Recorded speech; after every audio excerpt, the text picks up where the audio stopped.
¿Qué tal? Es bueno tenerlos de vuelta en este video sobre cosas que muy posiblemente no sabía sobre la película Matrix. En esta ocasión y para terminar, vamos a hablar sobre unos cuantos detalles difíciles de notar, cosas que difícilmente puede usted saber, y algunas preguntas que han surgido entre el público a lo largo de los años. Así que esta es la segunda parte de cosas que muy probablemente no sabía sobre la película Matrix, y comenzamos. Hay algunas películas que ponen una particular atención a detalles que para otros parecerían mínimos. Los realizadores tratan de completar su obra, puliendo minuciosamente todo aquello que no cumple con sus objetivos. Esto difícilmente puede ser notado por el público, pero el director sabe lo que ha hecho y queda satisfecho. Matrix es un buen ejemplo de esto. Ya hemos mencionado con anterioridad algunos detalles que seguramente no notamos a la primera vista. ¿Sabía que para acentuar lo artificial, la frialdad y la esterilidad del mundo virtual representado en Matrix, se utiliza un filtro azul toda vez que nos encontramos ahí? Eso hace que produzca ansiedad en el espectador y se vuelva un ambiente estresante. La escena del programa de entrenamiento, que es uno de los momentos más cálidos y confortantes de la película, fue filmada con un filtro amarillo, que la vuelve tranquilizante y agradable a la vista. Por otro lado, las escenas del mundo real fueron filmados sin ningún filtro. Nos presentan un mundo crudo, visualmente más parecido al nuestro, que nos ayuda a percibir cómo este mundo es la verdadera realidad. Una de las primeras imágenes que vemos es la de un programa de rastreo que nos da los códigos de área de la ciudad en la que se encuentra la película. Sin embargo, este desaparece antes de que podamos ver los 3 dígitos que componen el código. El primero es un 3 y el último un 2. Existen 3 ciudades en Estados Unidos con esa posible combinación: Delaware, Chicago y el noroeste de la península de Florida. Sin embargo, en el guión podemos ver que ese número es un 1, lo cual quiere decir que nos situamos en la ciudad de Chicago. ¿Qué obtenemos de todo eso? No lo sé. El libro en el que Neo esconde sus discos se llama Simulacro y Simulación, un tratado que estudia el concepto posmoderno de simulación e hiperrealidad escrito por Jean Baudrillard. El libro no solo corresponde a los temas tratados, por el solo hecho de estar ahí. El capítulo donde se guardan las cosas se llama Sobre el nihilismo, una doctrina caracterizada por un sentido de desesperanza y la creencia de que la vida carece completamente de significado. De este modo vemos que el personaje, de una manera posiblemente inconsciente, oculta aquellas cosas de su vida diaria en una referencia a esta ausencia de significados, a este vacío de la vida. La referencia va más allá.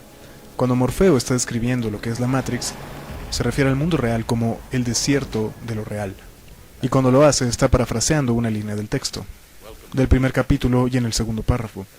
De hecho, aquellos que trabajaron en la película tuvieron que leer el libro para estar en el ambiente que esperaban los directores. Un detalle que puede notarse sin tener que saber tanto trasfondo de la película es la escena de la mujer de rojo, en donde Morfeo está enseñando a Neo sobre los peligros que hay en el mundo de la Matrix. Para filmar esta escena se contrataron numerosos grupos de gemelos idénticos. Todas las personas que vemos aquí tienen un gemelo. Es un detalle un tanto perturbador la primera vez que lo notamos. El primer efecto que logra es el de generar un mundo impersonal, donde las cosas difícilmente parecen reales y nos cuestiona sobre dónde estamos y nos demuestra que estamos solos. Sin embargo, había otro efecto que los hermanos esperaban lograr, los hermanos Wachowski quiero decir, aunque es difícil no notarlo, ya que no es evidente, pero cuando nos recapitulamos nos damos cuenta de que Mouse generó este escenario. La idea que se quiere dar es que Mouse era un programador flojo, y entonces en lugar de crear gente distinta, copió muchas veces a varias personas. Esto da una especie de detalle cómico y hace mucho más flexible y dinámico el concepto de la creación en este mundo virtual. Sin embargo, es difícil de notar, y por lo tanto el efecto se pierde, ante el espectador poco suspicaz e inquisitivo. Otro aspecto interesante que fue tratado en otras partes de la serie de Matrix es el de los personajes de relleno. En mi opinión, todos tienen una gran personalidad y son mucho más interesantes de lo que se esperaría. Todos deben tener una historia detrás de sí, lo cual es una posibilidad explorada en las secuelas de la película, en Animatrix y en series de cómics. Ya hemos mencionado a Mouse. Sin embargo, hay otro personaje, Switch, que era una personalidad mucho más compleja e interesante de lo que quedó al final.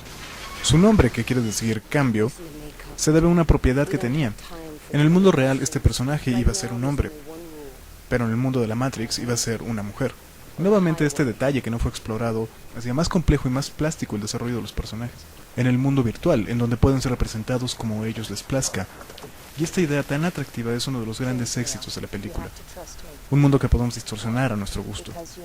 Una de las características más conocidas de la película es la originalidad de su historia.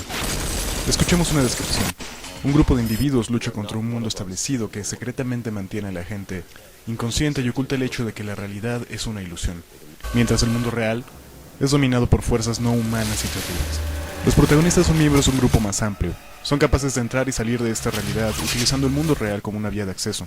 La historia comienza cuando reclutan a un nuevo miembro joven, que al principio se niega a unirse a ellos, pero finalmente acepta lo que es, una especie de mesías, un elegido. A partir de ese momento, él utilizará sus poderes que le permiten manipular y torcer la realidad, lo cual ayudará finalmente a terminar con aquellos que están gobernando el mundo. Parte de su entrenamiento implica tener que saltar de un edificio. El líder de este grupo es un hombre negro, calvo, que utiliza anteojos oscuros. Utiliza kung fu para pelear y armas. En un punto de la historia, este líder es atrapado por conciencias artificiales, que se hacen pasar como agentes del gobierno. Al principio él se rehúsa a darles información, pero finalmente ellos empiezan a entrar en su cerebro hasta que el resto del equipo llegue y lo rescata. Esto bien podría ser la descripción de la película Matrix, pero en realidad es de un cómic, Los Invisibles, hecho por Grant Morrison. A decir verdad, la cantidad de coincidencias es tan abrumadora que no hay mucho que explicar.